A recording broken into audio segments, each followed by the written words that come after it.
Pagod at pagtitiis, yan ang nararanasan ng isang OFW, masuportahan lamang ang pamilya. Isinasakripisyo ang sarili, matupad lamang ang kagustuhan na umunlad ang buhay. Ngunit paano kung malaman mo na may iba palang ginagawa ang pamilya mo sa iyong pera na ipinapadala? Ano ang mararamdaman mo matapos maghirap ng mahabang panahon? Kung ganun, ay tungayan mo ang istoryang ito na tiyak ay kapupulutan mo ng aral. Madalas pagtawanan, maliitin at gawing utusan ang mga magulang ni Carmela dahil lugmok sila sa isang matinding kahirapan. Simula bata pa lamang ang dalaga ay hindi na niya naranasan na magkaroon ng maayos na buhay. Kaya simula noong tumaas pa ang mga bilihin ay lalo pa silang naghirap. Walang magandang trabaho ang kanyang ama na si Mang Natoy, kaya dumidiskarte lamang ito bilang isang kargador sa palengke. Ang kanyang nanay naman na si Aling Conchita ay nagtitinda na kung ano-anong halaman na itinatanim nito sa kanilang bakuran. Anak, magtapos ka ng high school. Malaking bagay na ito sa amin. Natuto ka ng magbasa at magsulat. Higit sa lahat ay naging mabuti kang tao, sabi ni Mang Natoy. Pasensya ka na talaga, Carmela.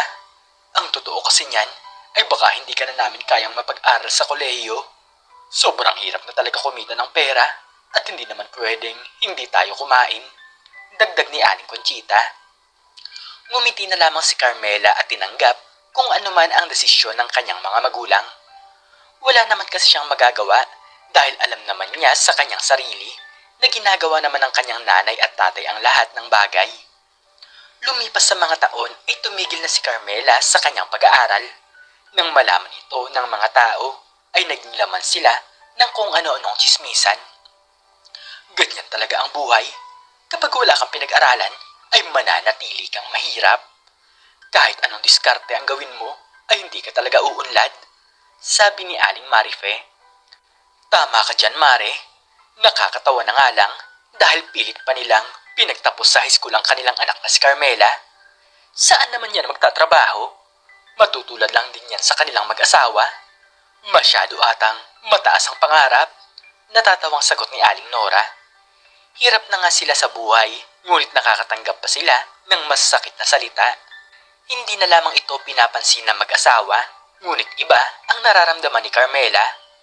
Hindi kayang tanggapin ng kanyang sikmura ang masasamang sinasabi ng mga taong nakapalibot sa kanila. Wala naman kasing ginagawang masama ang kanyang mga magulang, kaya para sa kanya ay bakit hindi na lamang nila pakialaman ang kanilang sariling buhay. Nay, hindi naman po tama na pagsalitaan nila kayo ng ganyan. Teka lang po at kakausapin ko si Aling Marife at Aling Nora. Inis na sabi ni Carmela. Naku anak, wag na wag kang magpapadala sa mga sinasabi ng iba. Mas lalo lang papangit ang tingin nila sa atin, pangaral ni Aling Conchita. Pilit na pinipigilan ni Carmela ang sakit na kanyang nararamdaman, kaya dito nagsimula na mangarap ng mataas ang dalaga. Gusto niyang magkaroon ng magandang trabaho nang sa ganon ay maiahon niya ang kanyang pamilya sa isang matinding paghihirap. Gusto niyang magkaroon ng maraming pera nang sa ganon ay hindi na sila makatanggap ng mga pangmamaliit. Awang-awa na kasi siya sa kanyang mga magulang dahil minsan ay nakikita niya ang mukha ng mga ito na hirap na hirap. Nay, magtatrabaho na po ako. Tutal, wala naman po akong nagagawa dito sa bahay. Gusto ko po na matulungan kayo ni tatay, sabi ni Carmela. Anong trabaho naman ang balak mong pasukin? Sige lang anak, kung yan ang gusto mo. Pasensya ka na kung maaga kang magtatrabaho, tanong ni Aling Conchita. Kahit anong trabaho po, Nay, basta marangal. Bukas na bukas din po ay maghahanap na ako, sagot ng dalaga. Kinabukasan ay naghanap si Carmela ng kanyang pwedeng maging trabaho. Nadaanan naman niya ang isang madya. Kinabukasan ay naghanap si Carmela ng kanyang pwedeng maging trabaho. Nadaanan naman niya ang isang malaking bahay na kung saan ay pagmamay-ari ng matandang babae. Naghahanap ito ng tao na pwede niyang maging katulong upang alagaan ang may sakit na asawa. Magandang hapon po sa inyo. Nalaman ko po na naghahanap po kayo ng katulong. Pwede po ako magtrabaho sa inyo, magalang nasabi ni Carmela. Oo, tama ka iha. Nasa ibang bansa kasi ang aking mga anak, kaya kami mag-asawa lamang ang magkasama dito sa bahay. Matanda na kami, kaya mahihina na ang katawan. Sagot ni Lola Agripina. Masayang masaya naman si Carmela dahil agad siyang nagkaroon ng trabaho. Hindi man ganoon kalaki ang pwede niyang kitain, pero malaking tulong na ito para sa kanyang mga magulang. Ngunit 3 taon nang lumipas ay biglang umuwi ang isang anak ng matanda. Ito na daw ang mag-aalaga sa kanyang mga magulang. Alam naman ni Lola Agripina ang hirap na nararanasan ni Carmela, kaya naaawa talaga ito sa pinagdadaanan ng dalaga. Anak, baka may trabaho kang alam. Pwede mo bang ipasok doon si Carmela? Tanong ng matandang babae. Opo, Nay. Pero ang trabaho pong ito ay sa ibang bansa. Kailangan po niya ng pera para makapagtrabaho doon. Madali lang naman po ang trabaho at tagapitas lamang po ng prutas. Sagot ng babae. Sige na, naging mabuting tao naman sa amin si Carmela. Kaya ako na ang bahalang gumastos sa mga pangangailangan niya. Malungkot na sabi ni Lola Agripina. Napalapit na kasi ang loob ng matandang mag-asawa sa kanilang kasambahay. Para na ring anak ang turing nila dito matapos itong magbigay ng serbisyo sa loob ng mahabang panahon. Isang araw sa pag-uwi ni Carmela sa kanilang bahay ay nagpaalam ito sa kanyang nanay at tatay. Sinabi nito na balak niyang magtrabaho sa ibang bansa upang maging maayos ang kanilang buhay. Nay, wala na po akong magiging problema dahil ang amo ko na daw po ang bahala sa lahat. Wala po akong ibang gagawin kundi ang maghintay na lamang po sa aking pag-alis. Paliwanag ni Carmela. Hindi man sang-ayon ang mag-asawa, ngunit nakikita nila na desidido naman ang kanilang anak. Sige anak, basta palagi kang mag-iingat at huwag mong kalilimutan na humingi ng tulong sa may kapal. Umuwi ka lang dito kapag hindi mo na kinaya ang trabaho. Nag-aalalang sabi ni Aling Conchita. Gulat na gulat ang mga tao nang mabalitaan ng mga ito na magtatrabaho sa ibang bansa ang anak ng mahirap na mag-asawa. Alam nila sa kanilang sarili na baka isang araw ay maging mayaman ang pamilyang ito. Mare, alam mo ba na magtatrabaho sa ibang bansa ang anak ni Aling Conchita? Kung ganun, ay baka mapahiya tayo sa kanila, sabi ni Aling Marife. Naku, bakit naman tayo mapapahiya? Alam mo naman na walang pinag-aralan niyang mga yan. Hindi nila kayang humawak ng maraming pera, sagot ni Aling Nora. Wala pa ring tiwala ang ibang tao na uunlad ang kanilang buhay. Naniniwala sila na mananatiling mahirap si Mang Natoy at Aling Conchita kahit magkaroon man ng magandang trabaho ang anak nilang si Carmela. Lumipas ng 2 buwan ay nagtatrabaho na si Carmela sa ibang bansa. Mahirap man ang mawalay sa sariling pamilya, ngunit kailangan niyang magtiis, matupad lamang ang kanyang mga pangarap. Hindi lang kasi pera ang kagustuhan ng dalaga, ngunit gusto niya rin na makuha ang respeto ng iba. Gusto niya na magkaroon sila ng magandang tirahan at magkaroon ng maayos na pagkakakitaan ang kanyang mga magulang. Alam kasi ni Carmela na patuloy hamakin ng ibang mga tao si Mang Natoy at Aling Conchita kung malaman ng mga ito na wala pa rin nangyayaring pagbabago sa kanilang buhay. Lumipas pa ang mga taon ay patuloy pa rin na nagpapadala ng pera si Carmela. Sapat na ito para makapagpatayo sila ng maayos na tirahan. Nay, simulan niyo na po ang pagpapagawa ng bahay. Para naman po sa aking pag-uwi ay makita ko na may napupuntahan naman po ang aking mga pera na ipinapadala. Masayang sabi ni Carmela sa telepono. Sige anak, kami na ang bahala ng tatay mo. Palagi kang mag-ingat at maraming salamat sa lahat, sagot ni Aling Conchita. Halos mapatalo ng dalaga nang dahil sobrang saya. Sa wakas ay unti-unti nang natutupad ang kanyang mga pangarap. Pero ang hindi alam ni Carmela ay hindi nagpatayo ng bahay ang kanyang mga magulang, kaya ang tingin pa rin sa kanila ng ibang mga tao ay nananatili silang mahirap. Muli ay hinamak ni Aling Marife at Aling Nora ang mag-asawa dahil matagal nang nagtatrabaho ang kanilang anak sa ibang bansa, ngunit wala naman silang nakikita na pagbabago sa buhay ng mag-asawa. Sabi ko na nga ba, hindi kayo marunong humawak ng pera? Alam mo, Natoy at Conchita, pinapahirapan nyo lang ang inyong anak Tapos ginagastos nyo lang sa mga walang kwentang bagay ang kanyang mga ipinapadala. Mapagmataas na sabi ni Aling Marife. Tama, ganyan nga talaga ang mangyayari kapag mga walang pinag-aralan. Gagatasan ng anak tapos hindi man lang makaahon sa matinding paghihirap. Teka, alam ba ni Carmela ang tungkol sa bagay na ito? Baka gusto nyo na isumbong ko kayo. Pananakot ni Aling Nora. Kung ano man ang sabihin sa kanila ng iba ay nangako ang mag-asawa na hindi sila makikipagtalo. May sarili silang buhay at kahit nasa ibang bansa naman si Carmela ay patuloy naman silang nagtatrabaho. Wala namang mangyayaring maganda kung patulan pa nila ang mga tao na nangahamak sa kanila. Isang araw ay nagulat na lamang si Carmela nang makatanggap siya ng tawag mula kay Aling Nora. Oh, saan niyo naman po nakuha ang aking numero? At bakit naman po napatawag kayo sa akin? May problema po ba? Seryosong tanong ng dalaga. Huwag mo nang isipin kung kanino ko nahingi ang iyong numero. Oo, totoong may problema. Alam kong nagtatrabaho ka sa ibang bansa, pero gusto ko lang sabihin sa'yo na wala pa ring pagbabago sa buhay ng nanay at tatay mo. Hindi na nga malaman ng mga tao dito kung anong ginagawa nila sa pera. Sagot ni Aling Nora.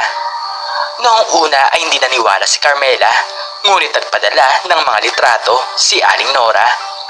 Tama nga ang babae dahil wala pa ring pagbabago sa kanilang bahay kahit na pag-usapan na nila na magpatayo na ng bagong bahay ang kanyang mga magulang. Nang dahil doon ay naging magulo ang isipan ni Carmela na baka ang pera na kanyang ipinapadala ay napupunta lamang sa wala. Malaki ang sinasahod niyang pera, ngunit ang iniisip niya ay saan kaya ito napupunta. Napaiyak na lamang ang babae nang dahil sa kanyang matinding kalungkutan. Baka nga sa mga oras na ito ay tama si Aling Nora na may hindi magandang ginagawa ang kanyang mga magulang. Malaki-laki na rin naman ang naiipon ni Carmela kaya balak niyang umuwi sa sariling bansa. Wala siyang balak na sabihin sa kanyang nanay at tatay na uuwi na siya dahil ang gusto niya ay siya mismo ang makaalam kung may ginagawa ba ang mga ito na isang kalokohan. Lumipas ang ilang linggo ay nakauwi na si Carmela nang walang kaalam-alam sina Aling Conchita. Naisip ng dalaga na magkunwaring waitress upang tingnan ang kalagayan ng kanyang mga magulang. Gulat na gulat naman ang mag-asawa nang maimbitahan sila sa isang restaurant at nalaman nila na libre daw ang lahat ng kanilang mga kakainin. Tamang-tama, hindi pa kami nakain. Wala kasi kaming kinitang pera ngayong araw, sabi ni Aling Conchita. Maya-maya lamang ay pumunta na ang mag-asawa sa restaurant at namili sila ng kanilang mga kakainin. Ilang sandali lamang ang lumipas ay dumating na ang waitress na nakasuot ng sombrero at face mask.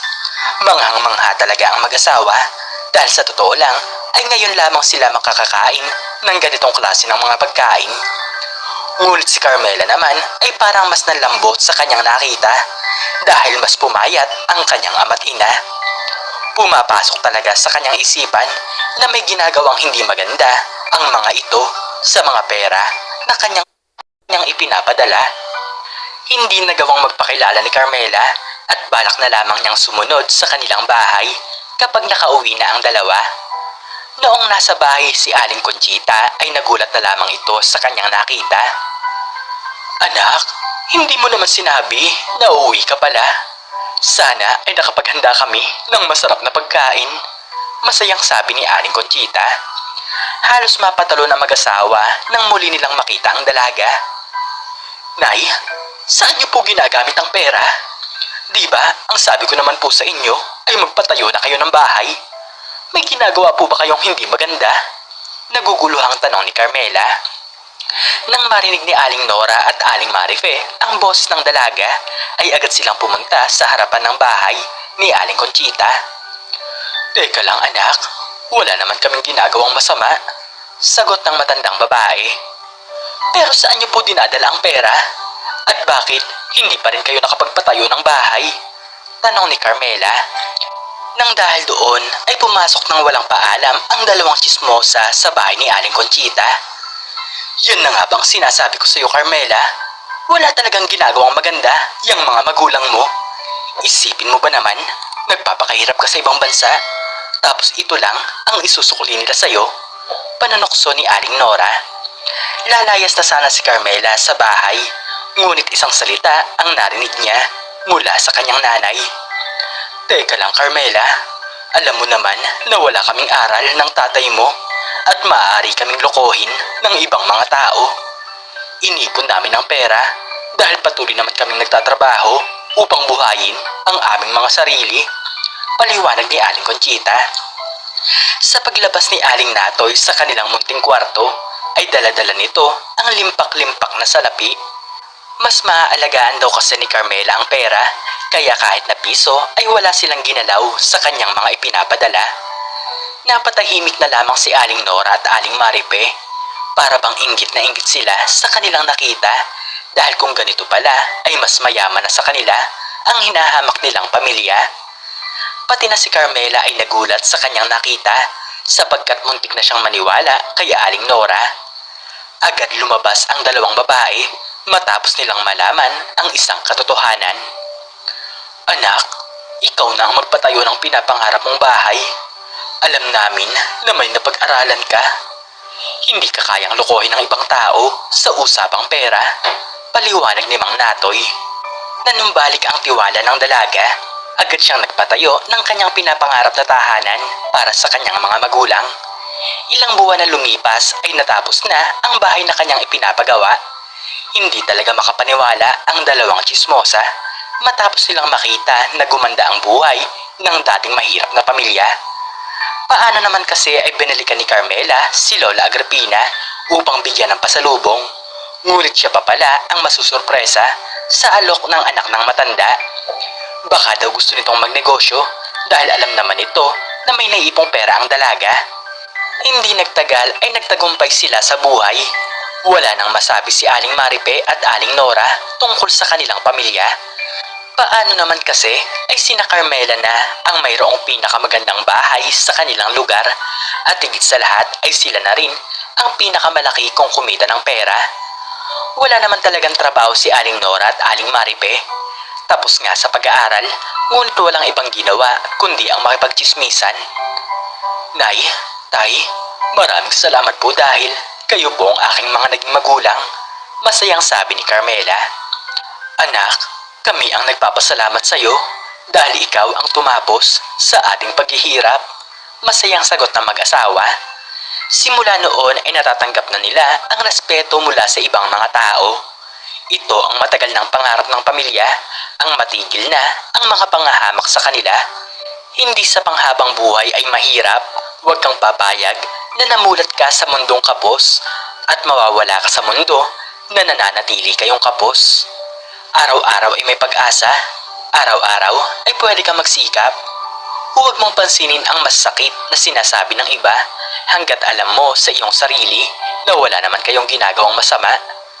Tandaan mo na ang Diyos lamang ang pwedeng manghusga dahil ang lahat ng tao ay pare-pareho na nagkakasala.